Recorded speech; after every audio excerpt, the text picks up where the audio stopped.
الذین یذکرون اللہ قیاما وقعودا وعلی جنوبہم، جو اللہ تعالیٰ کا ذکر کر رہے ہوتے ہیں بیٹھے ہوئے، کھڑے ہوئے، بیٹھے ہوئے اور سائڈ پر لیٹے ہوئے، علی جنوبہم، ویتفکرون فی خلق السماوات والارض، اور وہ زمین آسمان کے بارے میں گہرائیوں میں سوچتے ہی رہتے ہیں. یہاں پر دو چیزیں کہیں اللہ تعالیٰ نے، ایک طرف ذکر اور دوسری طرف فکر. اور ذکر دل میں ہوتا ہے اور فکر عقل میں ہوتی ہے. قرآن نے دونوں کو ٹارگیٹ کیا ہے. قرآن کا مقصد ہے، قرآن کا مطالبہ ہے کہ وہ آپ کے دل پر اثر کرے، اور قرآن کا یہ بھی مطالبہ ہے کہ میری عقل پر، میری سوچ پر اثر کرے. میرے جو اوپینینز ہیں، جو میری رائے ہیں، وہ کیوں ہیں، کیا وہ قرآن کے مطابق ہیں یا نہیں. اور جو میری فیلنگز ہیں، جن چیزوں کی طرف میں مائل ہوں، جن چیزوں کو میں دن بھر یاد رکھتا ہوں، ان کے بارے میں سوچتا رہتا ہوں، وہ بھی تو ذکر ہی ہے نا. اس کو ریپلیس کیا جا رہا ہے یہاں پر، الذین یذکرون اللہ قیاما وقعودا وعلی جنوبہم.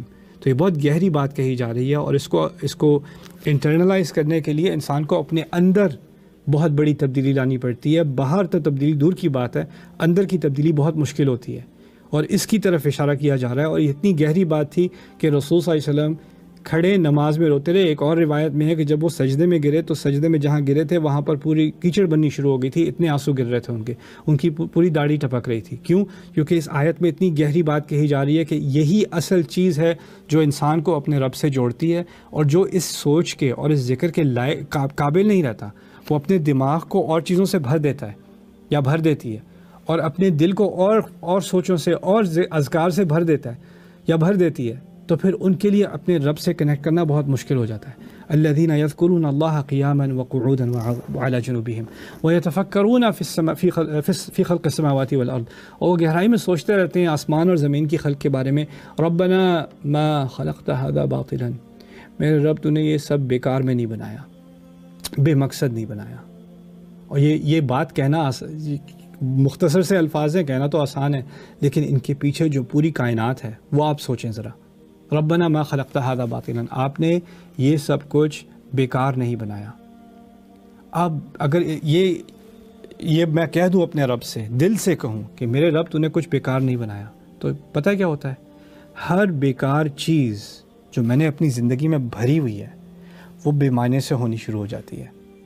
کیونکہ میرے رب نے کچھ بھی بیکار نہیں بنایا، تو میں کیوں بیکار بیٹھا ہوا ہوں؟ میں کیوں اپنی زندگی بیکاری میں گزار رہا ہوں؟ میں کیوں مقصد پورا نہیں کر رہا؟ اگر اس نے ساری کائنات مقصد سے بنائی ہے تو میں کیوں بے مقصد اپنے آپ کو بس انٹرٹین کر کے کھانا پینا کھا کے سو جاتا ہوں؟ میرا اور کوئی کام نہیں ہے. ٹھیک ہے، آپ اپنے آپ کو تھوڑا انٹرٹین کریں، اس کی حد ہوتی ہے. آپ کھائیں پئیں، اس کی حد ہوتی ہے. لیکن اصل آپ زندگی میں اس دنیا میں آیا نہیں تھا کھانے پینے اور مرنے کے لیے. اس لیے نہیں آیا تھا میں اس دنیا میں فلمیں دیکھنے نہیں آیا تھا. میں اس دنیا میں اپنے آپ کو انٹرٹین کرنے نہیں آیا تھا. مجھے اس دنیا میں رکھا گیا تھا ایک مقصد پورا کرنے کے لیے، ایک اپنے آپ کو پہچاننے کے لیے، انسانیت کی مدد کرنے کے لیے، اپنے رب کو جاننے کے لیے. یعنی با مقصد زندگی گزارنی تھی مجھے. اور جب انسان با مقصد زندگی گزار رہا ہوتا ہے، پھر اس میں ایگزاشن ہوتی ہے، تھکاوٹ ہوتی ہے، تو اس تھکاوٹ کو دور کرنے کے لیے تھوڑا وہ آرام کرتا ہے، تھوڑا ریلیکس کرتا ہے، کوئی انٹرٹینمنٹ ایکٹیویٹی کرتا ہے. لیکن اب ہوا کیا کہ اب ریورس انجینئرنگ ہو گئی ہے. اب مقصد زندگی کا کھانا پینا اور انٹرٹینمنٹ بن گیا، اور کہیں زبردستی سے جا کے کوئی با مقصد چیز کرنی پڑتی ہے، اس میں تکلیف ہوتی ہے تو یہاں پر اللہ تعالیٰ نے جو بات کہی ہے ربنا ما خلقت ھذا باطلا، اس میں پوری ایک زندگی کی فلسفی ہے. میں اپنے دن کے ساتھ کر کے رہا ہوں. آپ یہ جو اس آیت میں کہا ہے نا واختلاف اللیل والنہار، دیکھیں آسمان اور زمین تو کروڑوں سال میں جا کر بنے، لیکن اختلاف اللیل والنہار، دن اور رات کا بدلنا، اور انسان اس کے بارے میں سوچے ایک اور دن گزر گیا، ایک اور 24 گھنٹے جا چکے ہیں. اگر وہ اس کے بارے میں سوچنا شروع کر دے تو اس کو کیا پتہ چلے گا، کس بات کا احساس ہوگا کہ ہر دن ایک پوری زندگی ہے، ہر ایک دن ایک 24 گھنٹے پوری زندگی ہے.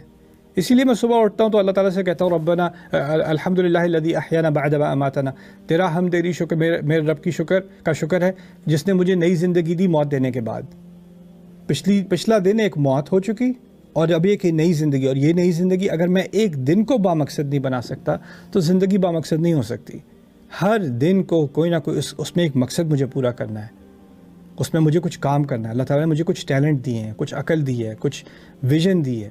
اس ویژن کے حساب سے میں اگر 1% کا بھی 10واں حصہ میں ایک سٹیپ تو لوں، ایک طرف تو بڑھوں. اگر کوئی اور چیز نہیں تو اپنے علم میں اضافہ کروں، فائدہ مند چیز میں اضافہ کروں. اگر ڈیوائسز میرے پاس ہیں بھی، انٹرنیٹ ہے بھی، تو اس میں وہ فضول کے مزاحیہ چیزیں یا ادھر ادھر کی بیکار چیزیں دیکھنے، کسی سیلیبریٹی کی کس کا بریک اپ ہوا اور کس کا میک اپ ہوا اور کس کا کیا کانٹریبیوٹ، کس نے کس کو تھپڑ مارا، اس کو دیکھنے کے بجائے اگر میں اتنا ٹائم گزار لوں کچھ دنیا سمجھنے کے لیے، اپنے آپ کو سمجھنے کے لیے، تاریخ کو سمجھنے کے لیے، اپنے آپ کو انہینس کرنے کے لیے، میری اپنی کوئی سکل بنانے کے لیے جس کو میں بامقصد طریقے سے استعمال کر سکوں، تو پھر کچھ بات بنتی ہے. ربنا ما خلقت ھذا باطلا سبحانک فقنا عذاب النار. آپ تو بہت ہی پاک ہیں، آپ بالکل پرفیکٹ ہیں.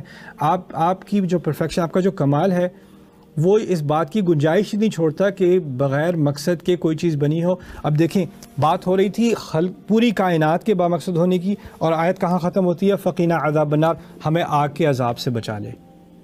اس کا باقی سب باتوں کا آگ کے عذاب سے کیا تعلق ہے؟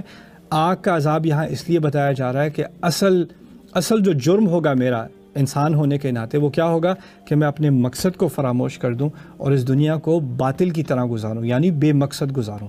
اللہ تعالیٰ ہمیں مقصد والی زندگی گزارنے کی توفیق دے، اور باقی آیات کے بارے میں انشاءاللہ اگلی نشست میں بات کریں گے. لیکن اللہ تعالیٰ ہمیں اس بات کو سوچنے کی صلاحیت دے، اور اس باقی یعنی پکے دل سے، پکے دماغ سے سوچنے کی صلاحیت دے کہ میں نے اپنی زندگی کے اگلے دن اب کسی نہ کسی مقصد کی طرف گزارنے ہیں، اور اس مقصد کے لیے مجھے کیا کرنا ہے، اپنے آپ کو کس طرح امپروو کرنا ہے، ڈیولپ کرنا ہے، اس کے بارے میں مجھے باقاعدہ پلان ہونا چاہیے. ہر ایک کو اللہ تعالیٰ نے کچھ نہ کچھ دیا ہے، کچھ نہ کچھ صلاحیت دی ہے، کچھ موقع دیا ہے، کچھ ٹائم دیا ہے، کچھ فرصت دی ہے، کسی کو پیسے دیے ہیں، کسی کو انٹیلیجنس دی ہے. اس نے اس کو استعمال کرنا ہے، اللہ تعالیٰ کی خدمت میں لگانا ہے، انسانیت کی خدمت میں لگانا ہے. اللہ تعالیٰ ہمیں اسے کرنے کی توفیق دے اور ایک بامقصد زندگی گزارنے کی توفیق دے.